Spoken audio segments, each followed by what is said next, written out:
Bonsoir à toutes et à tous les amis, j'espère que vous allez bien. On se retrouve ce soir pour le débrief hebdo de la semaine, comme tous les dimanches soirs. Pas mal de choses sur lesquelles revenir aujourd'hui forcément, puisqu'on a eu une semaine assez agitée, notamment d'un point de vue macroéconomique, avec beaucoup de résultats. Donc on va faire un petit retour là-dessus. On va faire aussi un petit retour sur le marché, pour que je vous explique un petit peu mes scénarios, mes idées, même si vous les connaissez probablement déjà. Et puis on va essayer de préparer au mieux la semaine qui arrive, autant d'un point de vue technique, d'un point de vue analyse technique, que d'un point de vue fondamental et macroéconomique, pardon, parce que là aussi, il y aura des choses intéressantes à dire. On fera aussi un petit point et je vous montrerai les résultats de la semaine dans le serveur Discord qui ont été extrêmement intéressants. Juste avant de commencer, comme d'habitude, je vous invite à vous abonner si ce n'est pas déjà fait, à rejoindre le serveur Discord, vous avez le lien en bio et en description. Et c'est parti, on va pouvoir commencer tout de suite. Un week-end globalement baissier, notamment aujourd'hui, avec une belle correction de Bitcoin, comme vous le voyez. Alors, autant d'habitude, les dimanches soirs, on est plutôt haussier et le lundi matin baissier. Je prends l'exemple d'ici, des dimanches après-midi qui sont généralement plutôt boules et des lundis où on a un retournement de situation. Bah là, je m'attends un petit peu à l'inverse. C'est-à-dire que là, on a eu un dimanche plutôt baissier et je pense qu'on devrait avoir un bon rebond de Bitcoin, ou en tout cas, voilà, je pense, je suis pas certain, parce que c'est vrai qu'on a encore de la liquidité à venir chercher plus bas, mais en tout cas, c'est ce que j'espère, et c'est mon plan que j'avais depuis quelques jours sur Bitcoin, vous le savez, ça fait un moment que je vous dis, oui, j'attends que Bitcoin revienne vers les 23 100 dollars pour me positionner. Alors là, on est descendu un petit peu en dessous, vous voyez, j'ai pris mon trade, pour le moment, je suis dans le rouge, mais voilà, je suis mon plan à la lettre, mon objectif reste d'aller vers les 25 000 dollars. Alors, dans tous les cas, comme je vous l'ai expliqué, je pense qu'on n'est plus très loin du top local. C'est-à-dire que là, je vais me mettre en daily sur Bitcoin. En gros, je pense qu'on est vraiment plus très loin du top qu'on va avoir pour le moment pour ce début d'année 2023. C'est-à-dire que je pense que là, on vient faire un pullback. On va avoir une dernière phase haussière pour aller probablement chercher les 25 000 dollars. Et après, on aura un retournement plus important, selon moi, vers les 21 500 dollars environ. De toute façon, c'est à peu près ce que nous indique la map en termes de liquidité, avec ici, vous voyez, environ 200 millions de liquidités à revenir chercher. Donc ça, c'est mon plan, vous le connaissez. Je reste haussier à court terme, mais par contre, je m'apprête et je reste attentif à un gros retournement pour rentrer sur des belles positions short. Donc voilà, rien d'inquiétant pour le moment. Moi, je suis rentré, comme je viens de vous le dire, en longue sur du H1. Et évidemment, avec cet objectif d'un retournement plus important au niveau des 25 000 dollars. Donc ça, c'est pour Bitcoin. Du côté de l'ambiance globale du marché, bah voilà, on reste dans un niveau de confiance assez important avec un indice Fear and Greed à 58. On est monté au-dessus de 60 au cours de la semaine. Donc on reprend confiance sur le marché. De toute façon, si vous voulez mon avis un petit peu plus global, je vous invite à aller voir toutes les vidéos que j'ai pu vous sortir cette semaine qui sont extrêmement intéressantes. Où je vous dévoile plein de connaissances et plein d'avis. Donc je vous laisse aller checker tout ça. Et puis, il y a eu des choses aussi intéressantes sur les alts quand même cette semaine. On le voit au niveau des performances avec un BNB qui reprend qui prend plus 6,5%.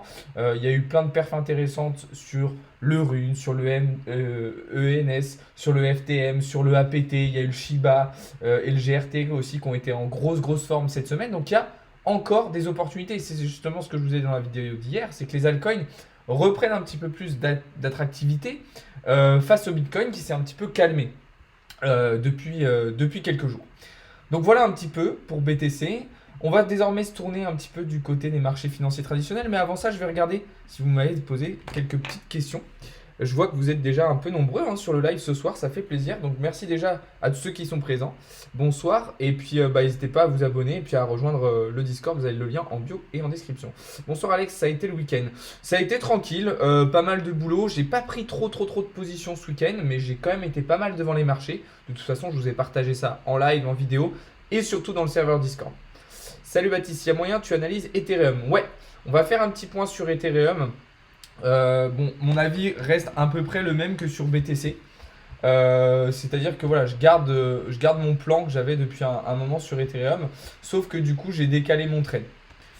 J'étais rentré une première fois sur Ethereum. Mais mon idée, c'était vraiment de venir chercher le niveau sur lequel on est actuellement, quasiment. C'était les 0,5 de Fibo. C'était le niveau que je m'étais fixé depuis le début de la semaine. Je vous avais partagé dans le Discord pour ceux qui me suivent. Et l'objectif, c'était ça.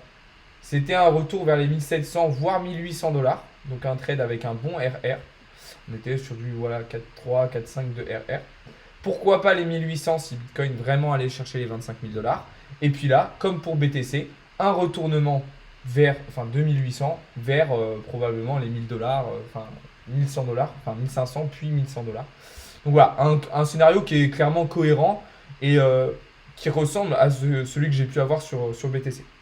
Alors attention, par contre, effectivement, voilà, si jamais on a un retournement dès maintenant, peut-être que je rentrerai un petit peu plus tôt que prévu sur Ethereum pour aller chercher là-haut. Mais je vais faire attention parce que je me suis déjà fait piéger l'autre fois où j'ai voulu rentrer un petit peu plus tôt que prévu vis-à-vis de mon plan et au final, je me suis fait sortir par la suite. Donc là, je pense que je vais rester sur mon plan, sauf si vraiment je sens que Ethereum montre des gros signaux de force et semble intéressant. Après, voilà, si on regarde par exemple du côté du RSI, on voit que là, par exemple, on est rentré dans une zone de survente. Donc ça laisse entendre que normalement on devrait avoir une réaction haussière dans les prochaines heures. Et je pense que si on se mettait sur BTC, voilà, on a la même chose. On est actuellement dans une zone de survente. Donc là, vous voyez qu'on est sur des momentum, sur des targets plutôt intéressantes à longue. On a eu des belles corrections.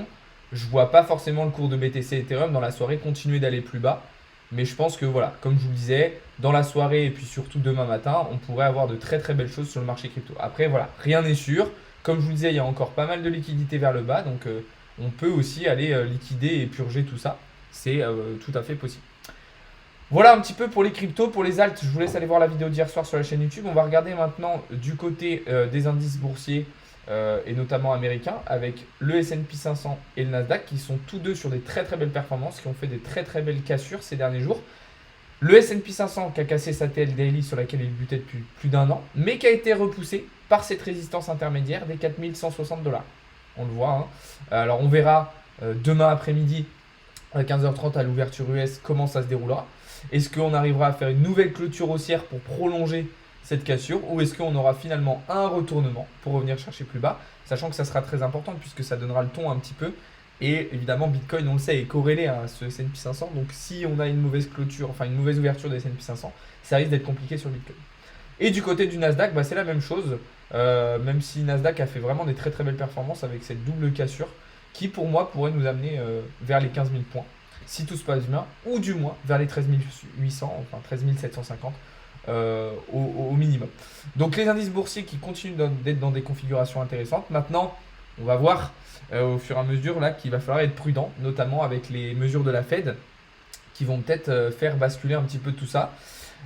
Sinon du côté européen, ça se passe très très bien, notamment pour le CAC 40 qui est à quelques points, à quelques pourcents d'un nouveau record historique. En tout cas, il fait un nouveau record annuel. Vous voyez, on avait un ATH aux alentours des 7389 et là on est à 7233, donc on s'approche très très rapidement d'un nouveau record historique pour le CAC 40. Mais là aussi, je pense qu'il va falloir envisager très sérieusement du short, puisque je pense que là aussi sur les marchés traditionnels, on arrive sur des tops locaux et qu'un retournement de tendance est à prévoir, surtout quand on regarde un petit peu le cours du dollar qui semble très très très très bien réagir depuis quelques jours. Hein. Voilà, on était sur un très beau rallye haussier. Hop, on est venu retourner et retracer de 50% cette impulsion haussière. Et là, vraiment une très très belle réaction sur le dollar. Vous le savez, hein, un dollar qui monte, ça voudrait dire qu'on aurait d'autres classes d'actifs qui repartiraient vers le bas. Donc tout ça va être très intéressant et très important à surveiller. Je vais reprendre un petit peu vos questions.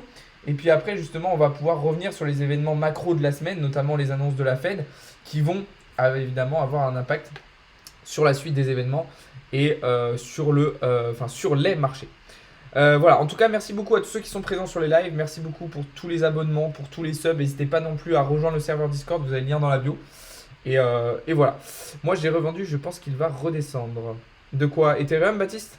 Alors après, moi, je te parlais en termes de trading. Après, si tu es sur de l'investissement, évidemment, tu as bien fait. Salut Yacine, ça va et toi? Peux-tu analyser le Dodge en weekly avec le nuage Ishimoku? Ouais, on va regarder ça après. Là, on va parler un peu des annonces de la semaine. Et après, on sera sur de l'analyse, ne vous inquiétez pas. Vous arrivez à vous faire de l'argent avec le Bitcoin? Bien sûr, Yacine. Ma copine m'a largué, comment faire pour être riche et l'impressionner? Ne cherche pas à gagner de l'argent pour impressionner d'autres personnes, ça sert à rien. Essaye de gagner de l'argent pour avoir toi la vie que tu as envie, mais surtout pas pour impressionner d'autres personnes et encore moins une femme qui vient de te quitter. Salut gros, tu peux regarder un coup le DXY. Je viens de le faire. Tu te fais combien de pognon en une semaine? Ça dépend Yacine, ça dépend des semaines. Ça dépend si je prends en compte juste le trading ou toutes mes sources de revenus. Tu fais des cours car j'aimerais bien apprendre le trade. Oui Baptiste, tous les tarifs sont sur le site internet. Il y a aussi des offres dans le serveur Discord. Je te laisse aller voir tout ça. Tu as tous les liens dans la bio. Salut Turf Alert, ça va et toi Store by Case? C'est quoi le Golden Cross? Je sais pas, qu'est-ce que tu veux dire par Golden Cross? Une grosse divergence baissière sur BTC, comment envisages-tu une hausse? Sur quelle unité de temps Momo? Tu as eu raison sur AI, merci. Ouais, sur AI, on s'est régalé. Bah d'ailleurs, on va faire un petit point sur les résultats de la semaine, après vous allez voir. Tu commences BTC, comment tu le sens? Je viens de faire l'analyse BTC. ING in the moon. To the moon, tu veux dire? Je sais pas, j'ai pas regardé ING. Pas besoin de meuf pour l'instant. Pour le mindset. Exactement, pas besoin de meuf pour le mindset. Les monnaies vont devenir virtuelles dans les années qui viennent. C'est un grand risque pour le BTC. Non, justement. Tu penses que BTC va chuter à 12K? Oui. Enfin, en tout cas, 14 000. 12K peut-être, mais 14 000 probablement. Tu veux quoi comme autre source de revenus? J'ai pas besoin d'autre chose. J'en ai déjà suffisamment assez sur lesquels me concentrer. C'est la garde a dit que l'euro va devenir totalement virtuel. Oui, c'est vrai, mais c'est pas pour autant que ça va être une mauvaise chose pour le BTC. Tu fais du trading depuis combien de temps? Alors, j'ai commencé à me former en trading en 2018. Comment ça marche la DeFi Road to 1K? Il y a toute une partie DeFi dans le serveur Discord et on vous a fait une vidéo aussi cette semaine avec Nico sur la DeFi. Je vous laisse aller voir tout ça. Tu penses que l'Ethereum va monter jusqu'à 1800 cette semaine? Si tout se passe bien et que ça suit mon plan, effectivement. Je vais regarder ça, Momo, la divergence H4 après. 14 000, à quel moment s'il te plaît? J'ai gros dessus. Pas tout de suite, hein. Mais pour moi, on n'a pas eu le bottom. Et je pense qu'on pourrait revenir vers les 14 000 $. Tu achètes toujours à la baisse? Non, je prends des fois des longues, des fois des shorts. Donc voilà. Alors, je vais juste checker un truc parce que j'avais pas identifié encore de divergence baissière sur BTC en H4. Momo vient de me dire ça. Donc, on va regarder. Alors, je vais me mettre sur un autre graphe. Tac. Hop. Et donc tu me dis divergence baissière sur le RSI. Effectivement, tu vois, j'avais pas regardé le RSI sur BTC. Après, tu vois, on est aujourd'hui, on arrive dans une zone de survente, hein. Sur BTC, sur du H1, sur du H4. Donc, bah, moi, je vois justement plutôt le BTC, malgré effectivement cette divergence, je vois plutôt quand même le prix repartir vers le haut parce que là, on s'approche d'une zone de survente. Voilà, moi, mon plan, c'est effectivement d'aller chercher 25 000 et après, un gros retournement. Maintenant, voilà, il n'y a rien de sûr. Donc, on verra ça, cette semaine. Du coup, voilà un petit peu ce que je voulais dire là-dessus. Alors, du coup, on va faire un petit point sur justement les résultats qu'il y a pu avoir dans le serveur Discord cette semaine, parce qu'il y a eu des très très bons résultats. Ok, vraiment, on s'est vraiment régalé cette semaine. Ça a été super intéressant. Alors sur le copy trading, ça a été un petit peu plus compliqué. Il y a eu des petits soucis techniques, mais qui sont évidemment d'ores et déjà réparés, si je puis dire. Et sinon, niveau trade dans le Discord, on s'est régalé. Alors, je vous rappelle, hein, dans le Discord, il y a une grosse partie gratuite. Et puis, il y a aussi 2 abonnements, le VIP et le Gold. Quand vous êtes Gold, vous avez accès à ce qu'il y a dans le Gold, plus ce qu'il y a dans le VIP. Et quand vous êtes VIP, bah, vous avez accès juste à ce qu'il y a dans le VIP. Alors, pour ceux qui faisaient partie du VIP, cette semaine, niveau crypto, on a été sur 5 trades gagnants, 1 perdant, 1 en cours et 2 clôturés ABE. Donc, très bon résultat dans le VIP côté crypto. Et côté Forex, 2 trades gagnants et 1 perdant. Donc là aussi, on s'est régalé. De toute façon, tous ces résultats, je vous les partage publiquement dans le Discord. Vous pouvez aller les voir, le lien est dans la bio. Et dans le Gold, très intéressant aussi. Alors côté crypto, un petit peu moins, un win rate un petit peu moins important puisqu'on a été sur du 50% avec 3 trades gagnants et 3 perdants. Par contre côté Forex, on a été sur 3 trades gagnants. Donc au final, ça fait quand même une semaine très très très rentable dans le Discord puisqu'on a eu des résultats vraiment plus qu'encourageants. Au total, en crypto, ça fait 8 trades gagnants, 4 perdants, 1 en cours et 2 ABE. Donc on est clairement sur du très très bon win rate et en plus avec un très bon risk management. Et du côté Forex, on a été sur 5 trades gagnants contre seulement 1 perdant. Donc franchement, on s'est régalé. Tous les résultats sont dans le Discord, je vous laisse aller voir tout ça. Pour rejoindre, c'est tout simple, vous avez le lien dans la bio. Profitez de toute la partie gratuite qu'il y a parce que de toute façon, il y a une grosse majorité du Discord qui est totalement gratuite. Et puis si vous voulez aller plus loin, bah effectivement, voilà, il y a les services payants, il y a aussi les séances de coaching, il y a aussi les services de copy trading. Donc je vous laisse aller voir tout ça. Vous avez le lien dans la bio, encore une fois. Et puis, Dans la partie gratuite, on vous a mis en place un challenge avec Paul. Challenge qui a été terminé cette semaine. Donc en 24 jours de trade. Alors là, je précise bien que le challenge, tous les trades qui ont été partagés gratuitement et publiquement. Et donc là, on a été sur 24 jours de trade, 100% de PNL. Donc on a fait un 1x2 en 24 jours de trade. Donc si jamais vous trouvez un autre serveur Discord avec des résultats aussi bons, bah vous m'appelez parce que moi pour le moment j'en ai pas trouvé. Donc voilà, je vous laisse aller voir ça. Mais en tout cas, ça a été une super semaine encore une fois. Donc n'hésitez pas à rejoindre, n'hésitez pas à vous abonner. Ça ferait extrêmement plaisir. Alors je vais reprendre un petit peu vos questions et puis après on va avancer. Parce qu'on va falloir qu'on fasse le débrief de la semaine d'un point de vue macroéconomique, d'un point de vue actu. Et aussi qu'on prépare la semaine qui va arriver, qui va commencer dès demain matin, qui va être très importante. Je reprends quelques-unes de vos questions. Et après, let's go. Tu fais quoi d'autre à part le trading? De l'accompagnement personnalisé. Je fais plein de choses. Maintenant, l'intégralité de mon business est construit autour de l'investissement et notamment de la crypto. Tu streams sur Discord. Alors pas là maintenant tout de suite, Max, mais dans la semaine avec Paul, qui est mon collègue trader, on fait des streams sur le Discord où on prend des positions avec vous, on prend des trades, on analyse avec vous, etc. Sur quel ETF investir? Très très bonne question. Je vous avais fait dans le Discord une petite partie sur les ETF. Je te laisse aller voir ça. Ça sert à quoi d'acheter à la hausse? Tu penses que ça va encore monter? Bah, pas forcément tout le temps. Des fois, j'achète à la hausse, des fois, j'achète à la baisse. Ça dépend. Ça dépend du marché. Mais de toute façon, quand tu achètes, c'est forcément à la hausse. Et quand tu vends, c'est forcément à la baisse. Alors, le S&P 500 n'est pas réellement un ETF. C'est un indice boursier. Tu penses quoi du gold? C'est une question très très vague, mais c'est un actif sur lequel j'aime bien prendre des positions. Tu pensais quoi Tu penses quoi de Dogecoin? C'est ça ta question, Jean-Marc? Tout a craché cette fin d'après-midi. Ouais, grosse tendance baissière cette fin d'après-midi. J'espère que ça va remonter dans la soirée et demain matin. Ce serait vraiment super intéressant.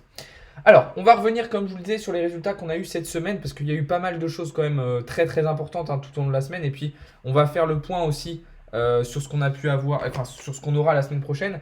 Alors, déjà évidemment, l'événement majoritaire de cette semaine, c'était le résultat du FOMC mercredi, où la Fed a de nouveau haussé ses taux d'intérêt directeur de 25 points pour les faire monter à 4,75%. Mais la chose qui a été vraiment très intéressante à surveiller, à entendre, c'est le fait que la Fed prévoyait de continuer cette hausse des taux d'intérêt directeur et qu'elle n'allait pas s'arrêter dès maintenant.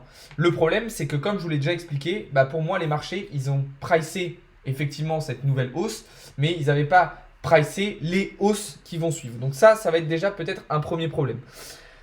Du côté de la BCE, là aussi on a été sur une hausse des taux d'intérêt directeur, pas de 25 mais de 50 points pour faire monter les taux européens à 3%, ce qui est le plus haut niveau depuis 2008, donc depuis la crise des subprimes. Et la BCE prévoit elle aussi de continuer cette hausse de 50 points tout au long de la semaine. Alors par contre, du côté des résultats d'inflation, là on a eu des résultats intéressants cette semaine puisque l'inflation a baissé autant aux États-Unis qu'en Europe. Donc ça c'est plutôt une bonne nouvelle. Maintenant, il ne va pas falloir trop s'emballer, il va falloir voir dans 10 jours, dans une dizaine de jours, les résultats de la croissance américaine qui seront là très très très très importants à surveiller et qui nous donneront de très bonnes indications sur la suite des événements pour l'année 2023. Donc ça c'était les résultats de la semaine. Sinon, voilà, on a continué à avoir des exemples de démocratisation, d'adoption des cryptos à grande échelle. Je vous l'ai partagé sur mes réseaux toute la semaine. Maintenant, on va se concentrer sur ce qu'on va avoir la semaine prochaine parce que vous savez, les catalyseurs macroéconomiques sont toujours très importants à surveiller. Alors évidemment, ça sera une semaine un petit peu plus calme que ce qu'on a pu avoir cette semaine puisqu'on va avoir moins de gros résultats, mais il y aura quand même des choses intéressantes j'ai le OK, à surveiller. Alors demain, pas grand-chose. Franchement, demain va être une journée plutôt calme, il y aura quelques petits résultats, mais rien de transcendant, en tout cas rien qui va avoir beaucoup d'impact sur le marché. Mardi, on va commencer à avoir les premiers résultats intéressants. Du côté français, on va avoir nos résultats d'exportation et d'importation mardi matin. Mais là où ça sera intéressant, ça sera à 14h30, les exportations et importations américaines. Donc là, on n'aura pas seulement des résultats qui vont montrer la santé économique interne des États-Unis, mais qui vont montrer un petit peu leur relation internationale. Et ça sera des résultats très intéressants à surveiller. Donc là, mardi après-midi, on aura déjà une première chose, un premier événement qui pourra avoir un peu d'impact sur les marchés. Mercredi à 10h, on aura un discours d'un membre de la Banque Centrale Européenne qui sera pour moi très intéressant à surveiller. Et mercredi après-midi, beaucoup de résultats américains avec les stocks de pétrole, les stocks d'essence. On aura aussi un discours d'un membre du FOMC. On aura les importations de pétrole. Donc on va avoir pas mal de résultats américains mercredi. Donc ça va être une journée encore une fois qui va être très très très importante à surveiller. Jeudi, une journée un petit peu plus calme, même si on aura quelques prévisions économiques au niveau de l'Union européenne. L'inflation au Brésil et surtout l'après-midi, là ça sera vraiment le résultat important du jour. Les inscriptions hebdomadaires au chômage américaine, vous le savez, c'est le résultat à suivre en ce moment au vu de la potentielle menace d'une récession. Et puis on terminera avec un discours d'un membre de la Banque Centrale Européenne le soir à 19h. Vendredi pour terminer, pas mal de résultats cette fois-ci du côté du Royaume-Uni avec le PIB mensuel, annuel et trimestriel du côté anglais. Un sommet de l'Union Européenne à 11h. Et puis toute l'après-midi, pas mal de résultats du côté américain. Vous le savez, hein, ça va être tout ce qui va être indice à la consommation et les positions nettes spéculatives sur les matières premières ainsi que sur les indices boursiers. Il faudra aussi surveiller un discours de Waller, membre de la Fed, à 18h30. Donc une semaine qui va être quand même assez chargée, assez intéressante à suivre, qui va peut-être créer pas mal de volatilité, même si je pense que ça sera quand même dans une moindre mesure que la semaine qu'on vient d'avoir. Donc encore une fois, des choses très intéressantes à surveiller cette semaine. Si vous voulez rien louper, et ben c'est simple, je vous invite à vous abonner, à rejoindre le serveur Discord, et comme ça vous aurez absolument toutes les informations. Donc voilà, on va terminer avec quelques réponses à vos questions. Après je vous laisserai tranquille. Peut-être que ce soir, si vous êtes vraiment motivé, on fera un live trading analyse technique dans le Discord, ok, si vous êtes chaud. Voilà, on se mettra en vocal dans le Discord et on fera de l'analyse technique, on fera de la prise de position en direct. Si vraiment vous êtes chaud, si je vois qu'il n'y a pas trop de monde de déter, tant pis, on fera ça demain. Donc voilà, je vais terminer avec quelques réponses à vos questions. Et après, on va s'arrêter là. Salut, tu vends des formations. Alors, je propose plutôt des services de formation et des séances de coaching pour de l'accompagnement personnalisé. Je veux trader, mais je connais rien en éco. Si je trade 2 heures par jour, en combien de temps je peux devenir rentable? Ça prend énormément de temps de devenir rentable. Il ne suffit pas juste de trader 2 heures par jour. Il va falloir apprendre toutes les bases théoriques sur l'analyse technique, sur l'analyse fondamentale, sur les connaissances macroéconomiques. Il y a énormément de choses à savoir. Donc, ça prend plusieurs années avant d'être totalement rentable en trading. Surtout sur la crypto. Autant sur le forex, je pense que ça peut être plus rapide. Mais sur la crypto, ça prend pas mal de temps. Donc voilà les amis, en tout cas merci beaucoup à tous ceux qui étaient présents sur le live. N'hésitez pas à vous abonner pour ne rien louper. N'hésitez pas à rejoindre le serveur Discord, vous avez le lien dans la bio. Tu sais pourquoi le Bitcoin a chuté aujourd'hui? Je sais pas s'il y a une raison particulière, hormis le fait qu'on est venu liquider pas mal de longs. Voilà, qu'il y avait plus de shorts que de longs et on est venu rééquilibrer tout ça en liquidant des longs. Voilà les amis, sur ce je vous souhaite à toutes et à tous une très très bonne soirée. Merci beaucoup de m'avoir suivi. Je vous donne rendez-vous ce soir dans le Discord pour de l'analyse technique et du trading. Et sinon dès demain matin sur les différents réseaux pour du contenu, des trades, des analyses, du contenu. Voilà, vous connaissez la chanson. Passez un bon dimanche soir, reposez-vous bien. Et puis à très très vite. Vous avez tous les liens dans la bio pour venir me suivre et pour ne rien louper. Salut les amis, c'était Alex de Crypto Learning.